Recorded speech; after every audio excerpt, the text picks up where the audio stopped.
Hello friends, welcome back to my channel Plant Pathology Pathshala.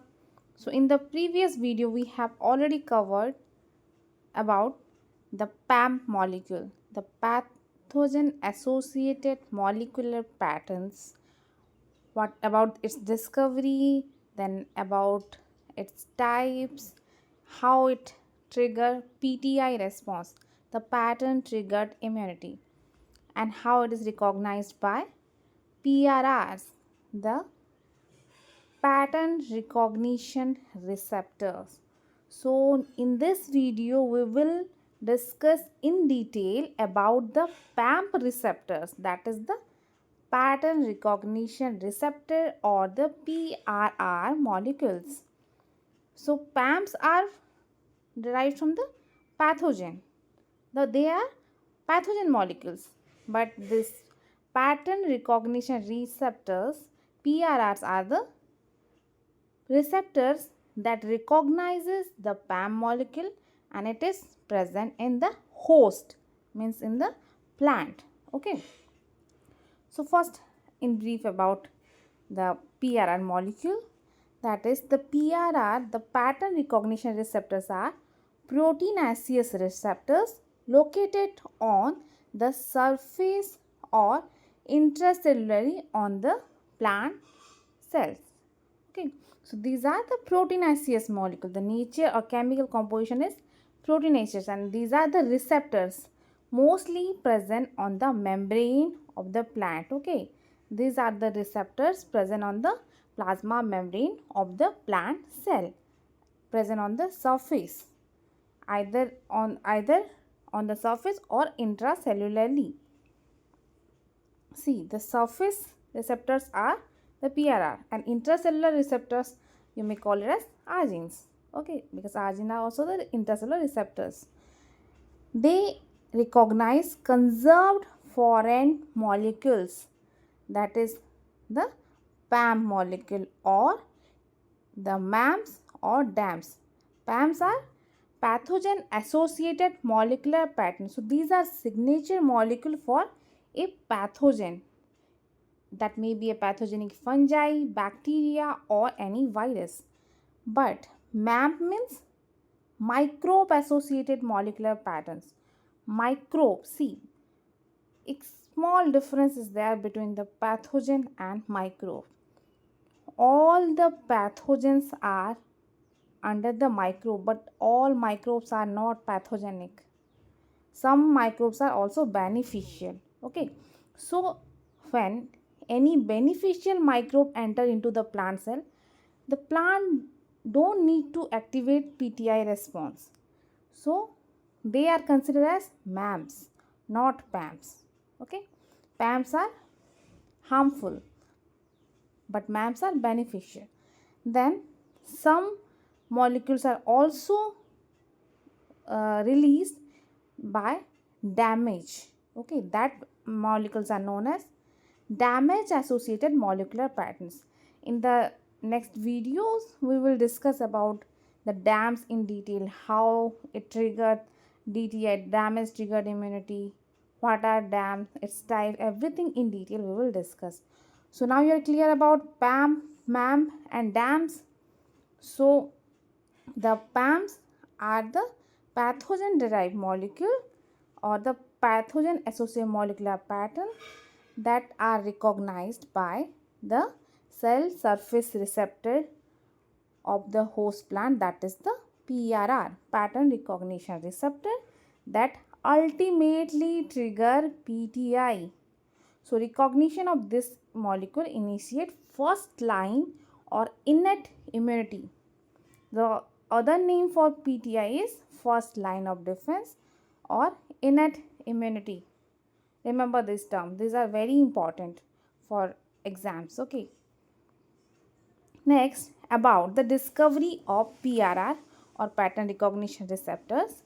So the first PRR gene discovered is XA21. This is a very popular gene in rice. You might have heard XA21 resistance gene.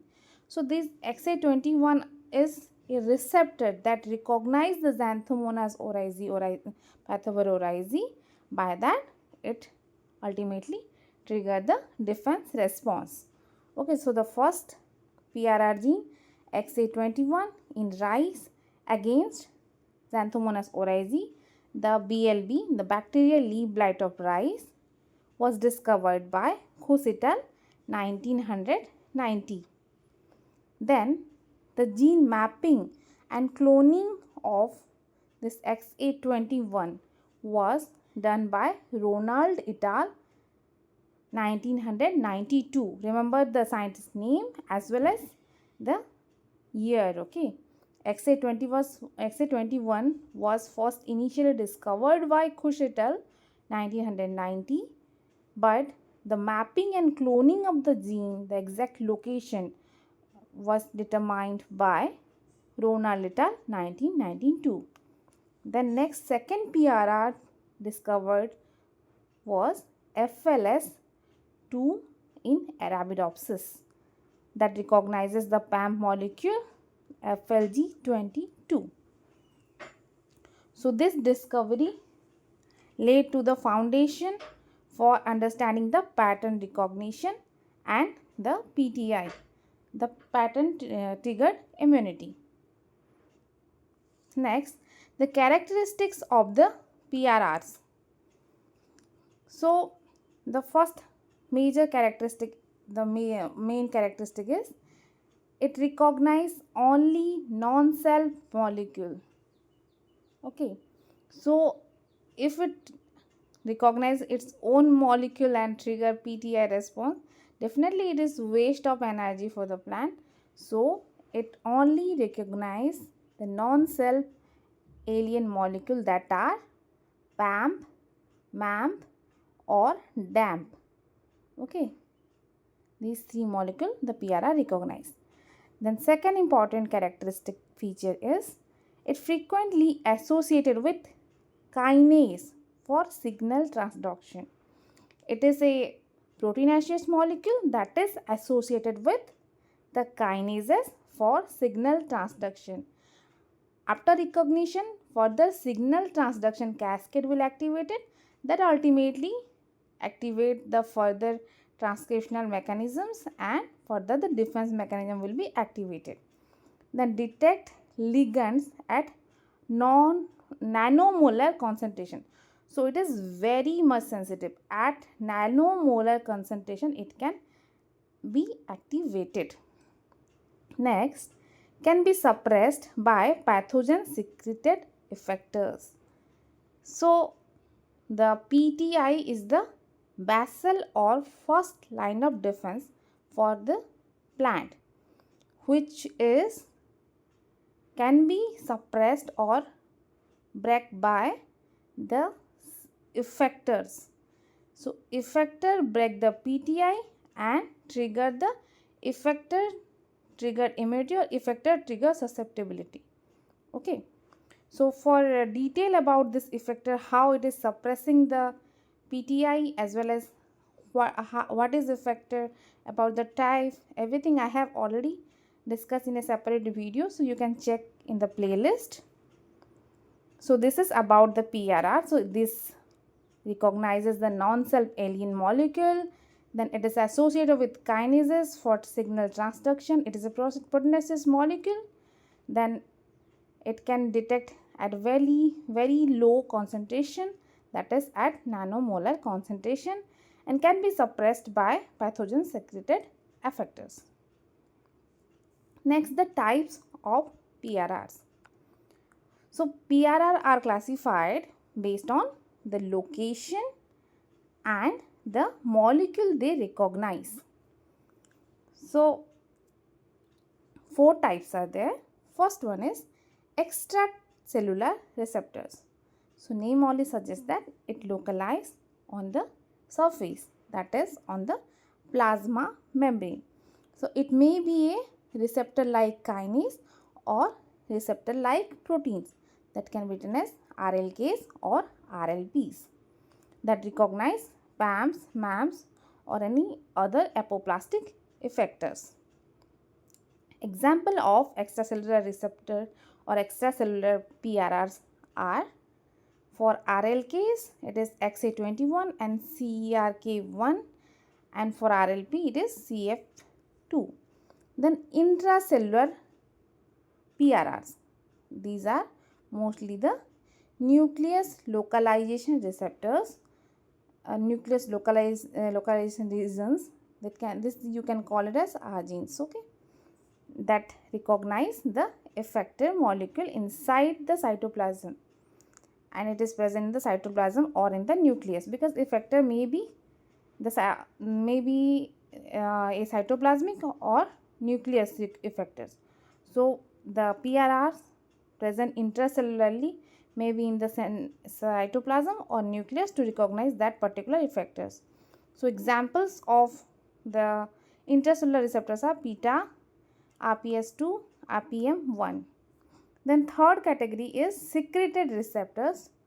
So these receptors are secreted outside to the apoplast region. Examples of the molecule they recognize is chitin, protein and DAMs.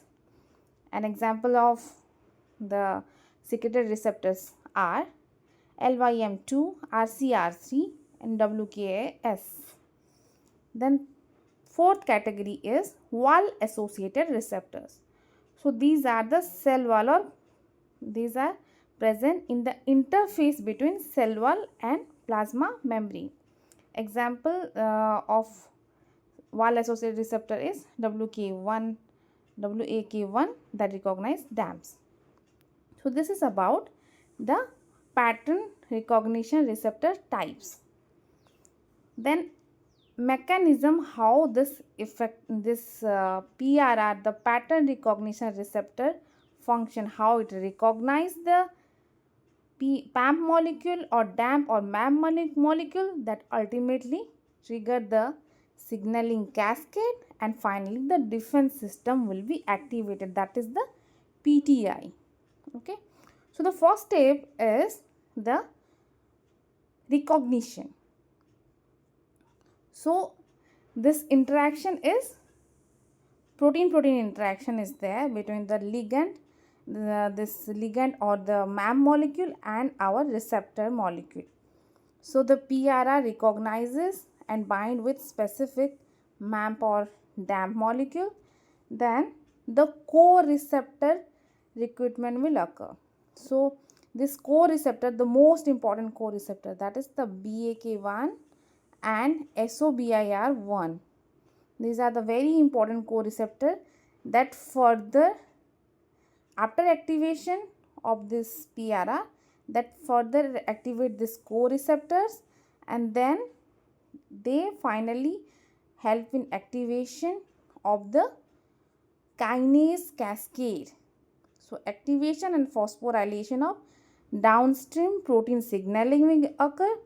That cascade will that cascade actually mostly involve this MAPK, that is mitogen activated protein kinase cascade, or that calcium dependent protein kinase cascade. So many protein phosphorylation cascades are there, signal transduction cascades are there, that actually phosphorylate further genes, and ultimately our defense response will be activated. So this defense response that may include some transcriptional changes, some gene activation, or this production of proteins or enzymes that is needed for the defense response activation.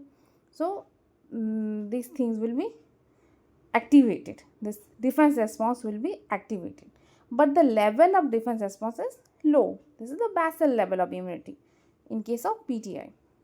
See, in this video we will only discuss about in detail about PRR.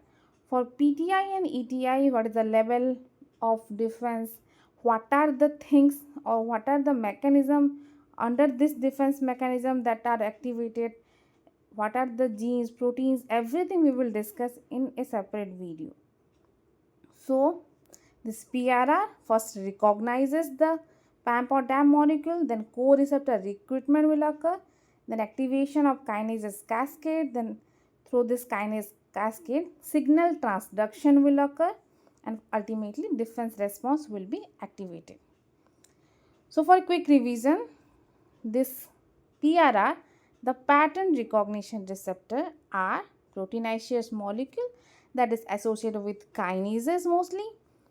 Location is either plasma membrane or intracellular, so it recognizes the PAMP, MAMP or DAMP molecule. The first PRR molecule discovered is the XA21 by Jhumishree 1990 in rice against BLB, bacterial leaf blight of rice. Then second PRR molecule is FLS2 in Arabidopsis. So important co-receptor for PRR molecule is BAK1 and SOBIR1. Then major signaling cascade include MAPKs and calcium dependent signaling pathway, and the outcome of this interaction is PTI, the pattern triggered emetic. So this is all about the PRR molecule. In the next video, we will discuss about DAMPs, the damage associated molecular patterns. So this is all about today's video. Thank you for watching. So if you found this video helpful, then please like the video and subscribe my channel.